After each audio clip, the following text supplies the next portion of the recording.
जैसे हर कंट्री का अपना एक अलग कल्चर होता है, ठीक उसी तरह से हर कंट्री में स्कूल के अंदर इस्तेमाल की जाने वाली कॉमन चीजें भी अलग अलग होती है। जैसे हर कंट्री में स्कूल की यूनिफॉर्म अलग होती है और इंडिया में छोटा सा दिखने वाला ये सिंपल सा शार्पनर किसी और कंट्री में लग्जरी आइटम कहलाता है। क्या आप ऐसी कोई कंट्री के बारे में जानते हैं जहाँ पर इको फ्रेंडली ग्लू का इस्तेमाल किया जाता है?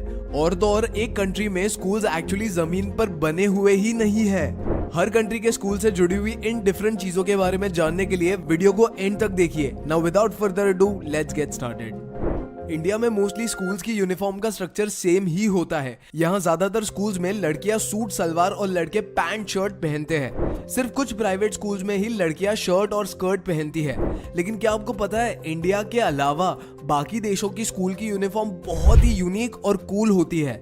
सबसे कूल स्कूल यूनिफॉर्म में कोरिया का नाम सबसे पहला आता है। कोरिया के स्कूल्स में गर्ल्स शर्ट स्कर्ट्स और कोट पहनती है और बॉयज शर्ट पैंट और कोट पहनते हैं। इसी के साथ साथ कोरिया में स्कूल यूनिफॉर्म का कलर भी हमेशा डार्क शेड का होता है। अगर मैं आपको वर्ल्ड की टॉप 10 स्कूल यूनिफॉर्म्स का नाम बताऊं तो उसमें ये भी शामिल है। वैसे मुझे तो इन सभी कंट्रीज में से इंग्लैंड और वियतनाम की स्कूल यूनिफॉर्म बेस्ट लगती है। आपको कौन सी कंट्री की स्कूल यूनिफॉर्म अच्छी लगती है मुझे कमेंट करके जरूर बताइए। स्टेपलर तो आपके घर में होगा ही और आपने उससे कभी ना कभी इस्तेमाल भी जरूर किया होगा। इंडिया में नॉर्मल स्टेपलर कुछ इस तरह से दिखता है, पर क्या आप मेरा यकीन करेंगे अगर मैं आपसे कहूं कि फॉरेन कंट्रीज में स्टेपलर्स एक्चुअली एनिमल्स की शेप में बनाए जाते हैं? जी हाँ, ये बिल्कुल सच है। इटली में स्टेपलर इस तरह की फिश की शेप में नजर आते हैं। दरअसल दोस्तों, इस तरह के स्टेपलर को एक बड़े स्टेपलर से इंस्पायर होकर बनाना शुरू किया गया था। इटली के शहर कोलोंगो में फिश जैसे दिखने वाली स्टेपलर दुकानों में इस्तेमाल की जाती है, जिससे एक बार में 16 से 20 पेजेस को स्टेपल किया जा सकता है।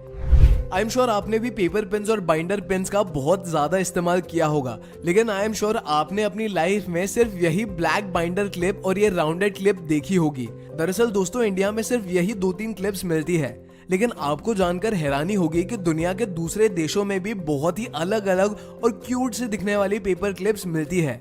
आपने सुना ही होगा कि जापान एक्चुअली में दुनिया के बाकी देशों से 50 साल आगे है, इसीलिए पेपर पेन्स के केस में जापान बाकी के देशों से आगे है। जापान में हर तरह के ऑब्जेक्ट जैसे फ्लावर, एनिमल्स और बर्ड्स की शेप में पेपर क्लिप्स मिलती है। ये पेपर क्लिप्स देखने में बहुत ही क्यूट लगती है। अब इन्हें देखते ही समझ सकते हो कि आखिर ये किस फ्लावर या बर्ड को रिप्रेजेंट करती है।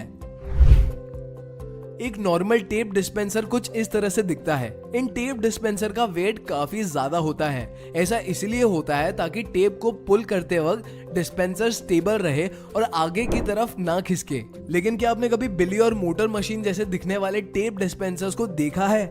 दोस्तों, कोरिया में बहुत ही क्यूट टेप डिस्पेंसर्स मिलते हैं, जैसे ये मोटर वाला टेप डिस्पेंसर, हार्ट और बिल्ली वाले टेप डिस्पेंसर्स। ये सभी दिखने में वाकई बहुत ज्यादा क्यूट है। मैं तो इन सभी टेप डिस्पेंसर्स को बिना कोई नीड के जरूर खरीदूंगा। आप भी जब नए इरेजर्स खरीदते होंगे तो आपको भी उसका एकदम व्हाइट टेक्सचर बहुत ही अच्छा लगता होगा, लेकिन इन व्हाइट इरेजर के साथ सबसे बड़ी प्रॉब्लम यही होती है कि इन्हें यूज करते ही ये ब्लैक हो जाते हैं, जो कि हमें बिल्कुल अच्छा नहीं लगता। लेकिन दोस्तों, जापान की एक स्टेशनरी कंपनी टॉम्बो ने एक ऐसी स्पेशल इरेजर बनाई है जो इस तरह बिल्कुल गंदी नहीं होती। टॉम्बो जापान की एक स्टेशनरी कंपनी है जो अपनी क्वालिटी स्टेशनरी के लिए काफी मशहूर है। टॉम्बो ने एक डस्ट कैच इरेजर बनाई है। इस इरेजर से रब करने पर इसमें जो भी रेजिड्यू निकलता है वो वापस इरेजर में ही चिपक जाता है, जिसके बाद आप उस रेजिड्यू को एक बार में ही अपने हाथों से निकाल सकते हो। इस इरेजर की सबसे खास बात यही है कि इस इरेजर का कलर बाकी सभी क्लासिक इरेजर से बिल्कुल अलग है। बचपन में हम सभी ने पढ़ने से ज्यादा एक्स्ट्रा करिकुलर एक्टिविटीज जैसे कि ड्राइंग, आर्ट, क्राफ्ट पर काफी ज्यादा ध्यान दिया था, राइट? आर्ट एंड क्राफ्ट में सबसे ज्यादा इस्तेमाल की जाने वाली चीज ग्लू होती है। इंडिया में मोस्टली आपने ग्लू लिक्विड या स्टिक फॉर्म में देखा होगा, जिसके बाद ही कलरफुल लिक्विड्स जैसे कि फेविकॉल और फेविस्टिक आने लगे। लेकिन क्या आपको पता है कि जापान में ग्लू लिक्विड या स्टिक फॉर्म में नहीं आता, बल्कि वहां पर ग्लू एक्चुअली पेन के अंदर आता है। इसके अलावा जर्मनी की एक गुटेनबर्ग नाम की कंपनी एनवायरमेंटल फ्रेंडली ग्लू बनाती है। ये ग्लू पानी, पोटैटो और वेजिटेबल रबर को मिक्स करके बनाया जाता है। और तो और ये ग्लू दिखने में काफी शाइनी मिक्सचर की तरह दिखता है। इस ग्लू की सबसे खास बात यही है कि इसका टेक्सचर बहुत ही लाइट होता है, जिससे आप पतले से पतले पेपर पर भी इसे यूज कर सकते हो। क्योंकि इसमें कोई केमिकल नहीं होता। जिस दिन स्कूल में आपके दोस्त नहीं आते तो स्कूल का वो दिन आपको बहुत ही लंबा लगता है, और जिस दिन आपके स्कूल से पिकनिक जाना होता है तो वो दिन मानो पलक झपकते ही निकल जाता है। जैसे स्कूल की कॉमन चीजें हर एक कंट्री में अलग अलग होती है, वैसे ही हर कंट्री में स्कूल आवर्स भी अलग अलग होते हैं। पूरे वर्ल्ड में ताइवान के अंदर सबसे लंबे स्कूल आवर्स होते हैं। ताइवान के बच्चे स्कूल के अंदर 24 में से 10 घंटे बैठते हैं। इसके अलावा फिनलैंड में सबसे छोटे स्कूल आवर्स होते हैं। फिनलैंड में एक दिन के अंदर बच्चे सिर्फ 3 घंटे ही स्कूल में बैठते हैं। ऐसा इसीलिए होता है क्योंकि फिनलैंड में हर 45 मिनट्स के बाद बच्चों को 15 मिनट का ब्रेक दिया जाता है। वैसे दोस्तों अगर देखा जाए तो पूरे वर्ल्ड में एवरेज स्कूल आवर्स एक्चुअली 7 घंटे ही होते हैं। दोस्तों कैलकुलेटर हर स्टूडेंट का सुपर हीरो होता है। आफ्टर ऑल यही आपके कैलकुलेशंस को आसानी से कर देता है। जब हम कैलकुलेटर के बारे में बात कर रहे हैं तो आपके दिमाग में वो क्लासी ब्लैक कलर का कैलकुलेटर आ गया होगा। क्या आपने कभी भी ब्लैक कलर के अलावा किसी और कैलकुलेटर को देखा है? नहीं ना, क्योंकि इंडिया में मोस्टली कैलकुलेटर्स ब्लैक या ब्लू कलर के आते हैं। लेकिन दोस्तों जर्मनी में कैलकुलेटर व्हाइट कलर के आते हैं जो दिखने में बहुत ही ज्यादा ऑसम लगते हैं। ये बिल्कुल एंड्रॉइड फोन्स के बीच में आईफोन की तरह नजर आते हैं। इंडिया में शार्पनर्स कुछ इस तरह से दिखते हैं जिनकी प्राइस लगभग 5 से 10 रुपए होती है। लेकिन क्या आप जानते हो एक कंट्री और कंपनी ऐसी भी है जो बहुत यूनिक डिजाइन वाले शार्पनर बनाती है। वो कंपनी जर्मनी की है जिसका नाम डक्स है, और ये कंपनी साल 1908 से यूनिक शेप वाले शार्पनर्स बना रही है। जिस तरह इंडिया के शार्पनर्स के साथ एक प्लास्टिक कवर लगा हुआ होता है, ठीक उसी तरह डक्स के शार्पनर लेदर के कवर के साथ आते हैं जो देखने में किसी मिस्ट्री गैजेट से कम नहीं लगते। अब इस लेदर के कवर वाले शार्पनर्स को ऑनलाइन भी खरीद सकते हो।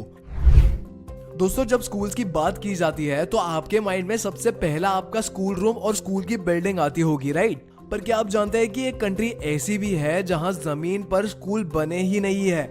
अब आपको मेरी बात थोड़ी सी कंफ्यूजिंग लग रही होगी और आप सोच रहे होंगे कि अगर लैंड पर स्कूल नहीं है तो कोई पढ़ता ही नहीं होगा। अब ऐसा बिल्कुल नहीं है। दरअसल इस वक्त हम बांग्लादेश की बात कर रहे हैं।